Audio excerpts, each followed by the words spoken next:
Mes amis, bonjour. Nous allons dessiner à la manière du Picasso, peintre, dessinateur, sculpteur, graveur espagnol du XXe siècle, considéré comme le fondateur du cubisme. L'exercice est basé sur des formes géométriques.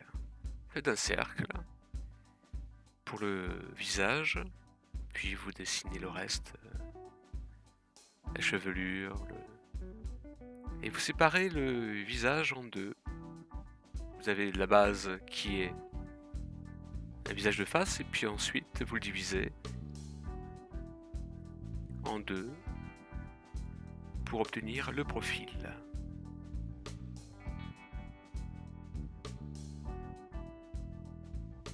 Je rappelle que le cubisme est un mouvement artistique du début du XXe qui constitue une révolution dans la peinture et la sculpture et également dans l'architecture entre autres.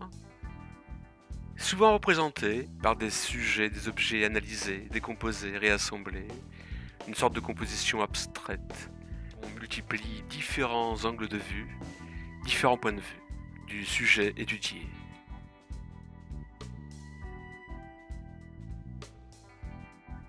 Au fur et à mesure, on distingue le profil et le visage de face dans ce même portrait.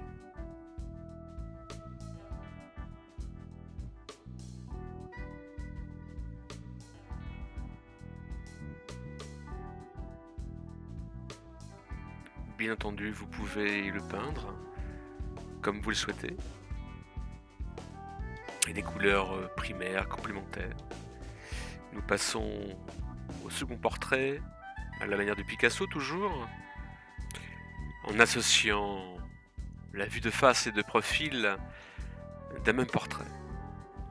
D'ailleurs, je vous invite à partir de deux photos, de réaliser un portrait, ou votre portrait, qui représente le profil et le côté face de votre portrait, de les associer à l'aide d'un calque pour le redessiner sur une feuille ou sur une toile et le peindre.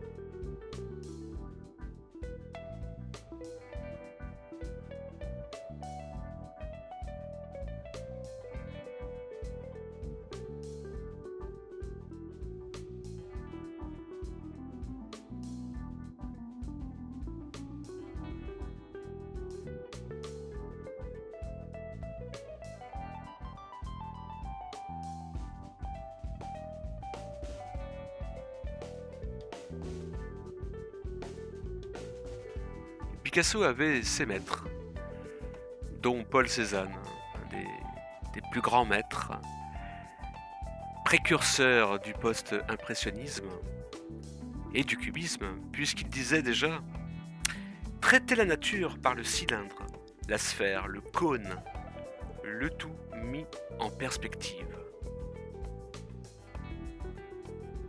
Et en parlant de formes géométriques, nous allons dessiner un petit vase, commencer par un cercle, puis un rectangle. Vous associez ces deux formes de manière à définir le vase et dessiner l'ellipse. Faites des petits cercles qui représentent le cœur de chaque fleur.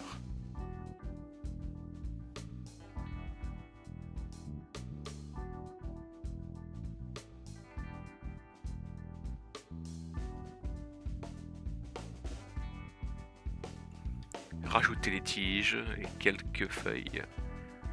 Voilà, vous obtenez ainsi un superbe bouquet.